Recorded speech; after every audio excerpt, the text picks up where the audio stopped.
నమస్తే.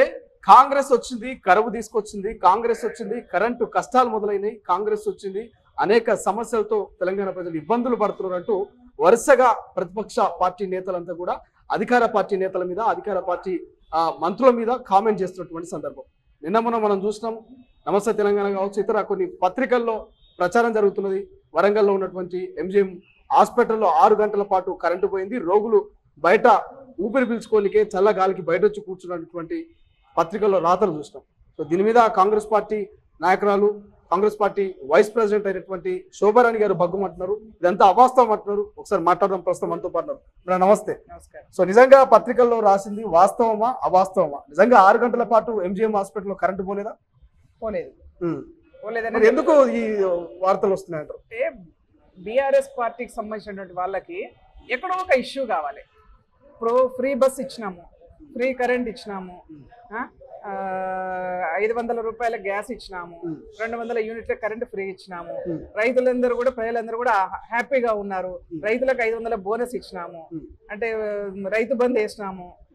రెండోది ఏంటంటే రుణమాఫీ చేయబోతా ఉన్నాము. ఇవన్నిటిని చూసిన తర్వాత వాళ్ళకు భరించలేనంత బాధ అవుతా ఉన్నది. ఎక్కడో దగ్గర ఒక ఫస్ట్ కాంగ్రెస్ పార్టీ గవర్నమెంట్ రాకముందే ఒక ప్రాపగండా స్టార్ట్ చేశారు. కాంగ్రెస్ పార్టీ వస్తే కరెంటు పోతుంది అని చెప్పేసి. అంటే దాన్ని రుజువు చేసుకోవడం కోసం, నిజమని చెప్పుకోవడం కోసం, వాళ్ళు చెప్పినటువంటి అబద్ధాన్ని నిజం చేసుకోవడం కోసం రోజువారీగా ఏదో ఒకటి మాట్లాడే ప్రయత్నం చేస్తా ఉన్నారు. కానీ 6 గంటల కరెంటు పోతే అక్కడ ఉన్నటువంటి ఎమ్మెల్యేలు ఉన్నారు, మంత్రులు ఉన్నారు, మా వాళ్ళు ఎవరి దృష్టికి ఒకరి దృష్టికి వస్తుంది. చిన్న హాస్పిటల్ కాదు, వాళ్ళు అబద్ధాలు చెప్తా ఉన్నారు. వాళ్ళ హయాంలో మనం చూసినాం. ఇది ఇప్పుడు 21/3/2021 కరెంటు పోయింది, ఊపిరి ఆగింది. అంటే వాళ్ళ హయాంలోనే చెప్తా ఉన్నది. ఇది ఎంజిఎం హాస్పిటల్లో. రెండవది రోగిపై ఎలకల దండయాత్ర.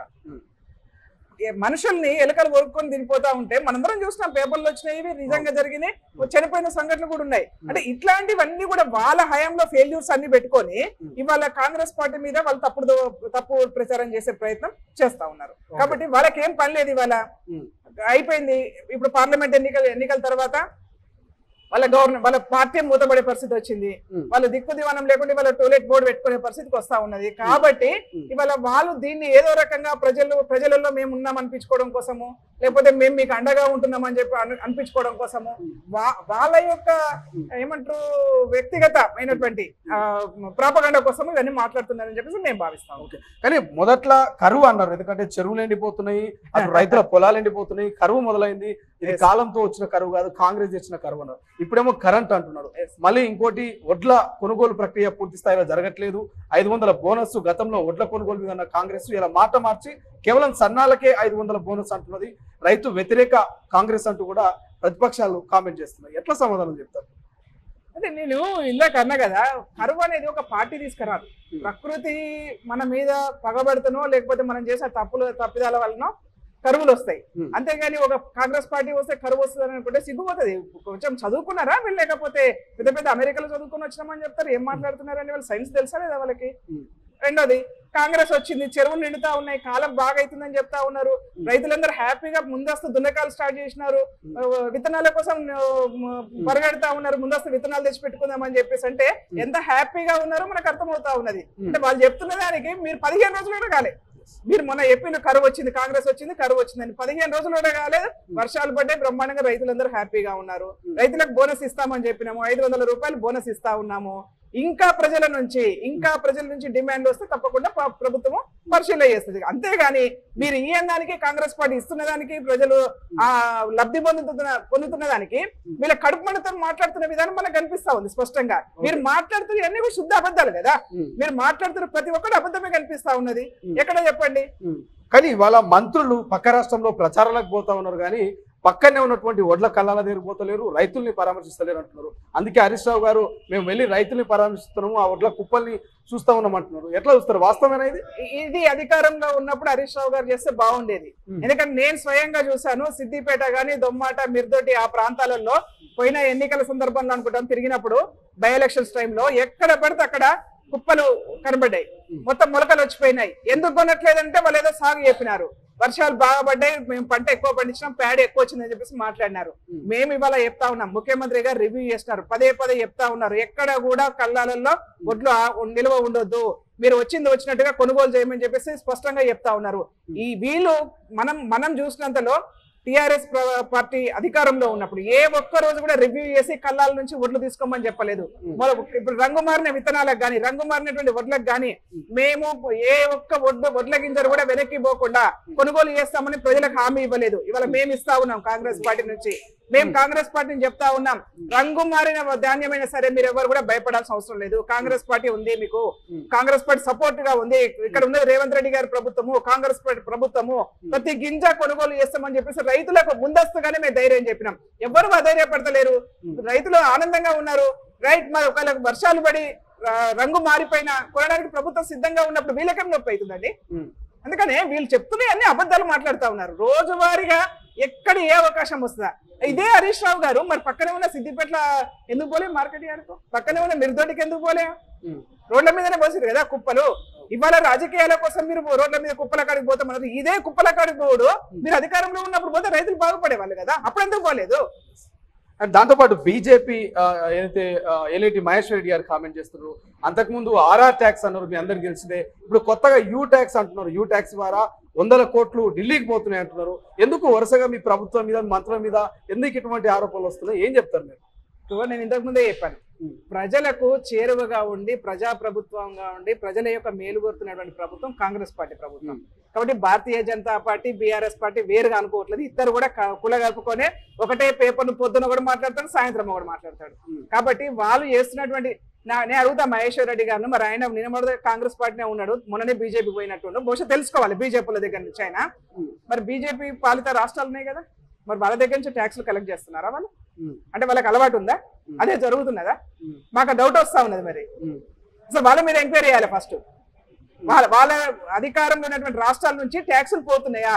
ఇక్కడైతే ఏ ట్యాక్సులు పోవట్లేదు. ఇక్కడ మాత్రం ప్రజల కోసమే అన్ని వైట్ పేపర్ లాగా రేవంత్ రెడ్డి గారి ప్రభుత్వం కొనసాగుతా ఉన్నది. ప్రజలకు చేరువగా ఉండి ప్రజలతో మమేకమై ప్రజల సమస్యలు వర్షాలు పడుతున్నాయంటే ముందస్తుగానే జిహెచ్ఎంసీ అధికారులకు హుకుం జారీ చేయడం జరిగింది. వర్షాలు పడుతున్నాయి అనగానే రైతుల వడ్లు కొనుగోలు చేయాలని చెప్పడం జరిగింది, రివ్యూ చేయడం జరిగింది, కలెక్టర్లతో మాట్లాడడం జరిగింది. ఒక్క వడ్ల గింజ కూడా ఎక్కడ కూడా పక్కకు పోవాల్సిన అవసరం లేదని చెప్పడం జరిగింది. రంగు మారినాయి అని చెప్పేసి పక్కకు పెట్టాల్సిన అవసరం లేదని చెప్పడం జరిగింది. అంటే ఇవన్నీ చూసిన తర్వాత వాళ్ళకు ఎక్కడ మాట్లాడో ఒక అవకాశం దొరకట్లేదు. ఏదో ఒక ఇష్యూ తీసుకురావాలి, ఏదో ఒక ఇష్యూతో మాట్లాడాలి, ప్రజలలో ఉండాలి, పేపర్లలో రావాలి. ఇంతవరకు ఒక ఎజెండా పెట్టుకున్నారు, ఆ ఎజెండాలో తిరుగుతా ఉన్నారు. భారతీయ జనతా పార్టీ వాళ్ళు అదే ఎజెండాలో ఉన్నారు, బీఆర్ఎస్ పార్టీ వాళ్ళు అదే ఎజెండాలో కనిపిస్తా ఉన్నారు. ఇక ఫైనల్ గా మొన్న నరేంద్ర మోడీ గారు ఒక మాట అన్నారు, ఏదైతే ఫ్రీ బస్సు పథకం ద్వారా ఆ మెట్రోకు దెబ్బ పడుతున్నది అంటున్నారు. సో ఎట్లా చూడొచ్చు? ఫ్రీ బస్ అనేది నిజంగా కాంగ్రెస్ ప్రభుత్వం ముందస్తుకు తీసుకుపోతుందా, ఎత్తివేస్తుందా, లేకపోతే నిజంగానే మెట్రోకు దెబ్బ పడుతుందా? ఏం చెప్తారు? నరేంద్ర మోదీ గారు తెలంగాణ రాష్ట్రంలో అధికారం ఓట్ల కన్నా ముందు మాట్లాడితే ఇక్కడ బాగుంటుంది.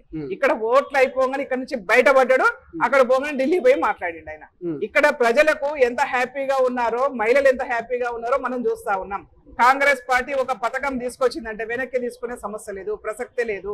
మనం చూసినాం, వైఎస్ రాజశేఖర రెడ్డి గారు ఫ్రీ కరెంట్ అన్నారు. ఏ ప్రభుత్వం వచ్చినా ఫ్రీ కరెంట్ వల్ల కొనసాగించాల్సిందే. రేపు ఇదే చెప్తున్నాం, ఫ్రీ బస్ అనేది కాంగ్రెస్ పార్టీ కాదు, ఏ ప్రభుత్వం వచ్చినా ఫ్రీ బస్ అనేది కొనసాగించాల్సింది. ప్రజలకు మేలు చేస్తా ఉంటే ప్రభుత్వంకు మాకు ఆదాయం గండిపడుతుందని ఎందుకు మాట్లాడతారండి వీళ్ళు? అంటే మీకు మెట్రో ముఖ్యమా, ప్రజల శ్రేయస్సు ముఖ్యమా? ప్రజల కోసమే కదా. అలా కాంగ్రెస్ పార్టీ అధికారులు, కాంగ్రెస్ పార్టీ నాయకులను తిరగట్లే కదా ఫ్రీ బస్సులలో.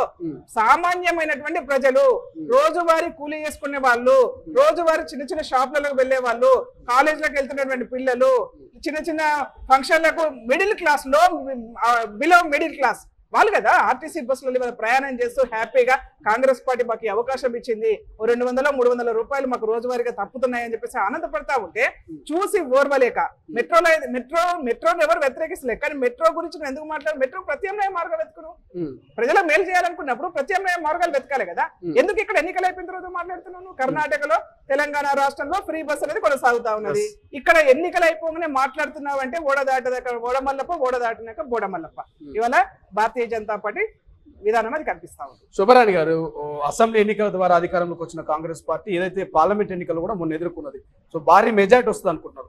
సో ఇప్పుడు పంచాయతీ ఎన్నికలు సవాల్గా మారినాయి, పంచాయతీ ఎన్నికలు జరగబోతా ఉన్నాయి. సో పంచాయతీ ఎన్నికలకు కాంగ్రెస్ ఎట్లా సర్వం సిద్ధమవుతుందో, ఎందుకంటే గతంలో మీరు కులగణన అన్నారు అధికారంలోకి వస్తే, సో ఇవన్నీ ఎట్లా సాధ్యమైతే ఏమన్నా చెప్తారా దాని గురించి?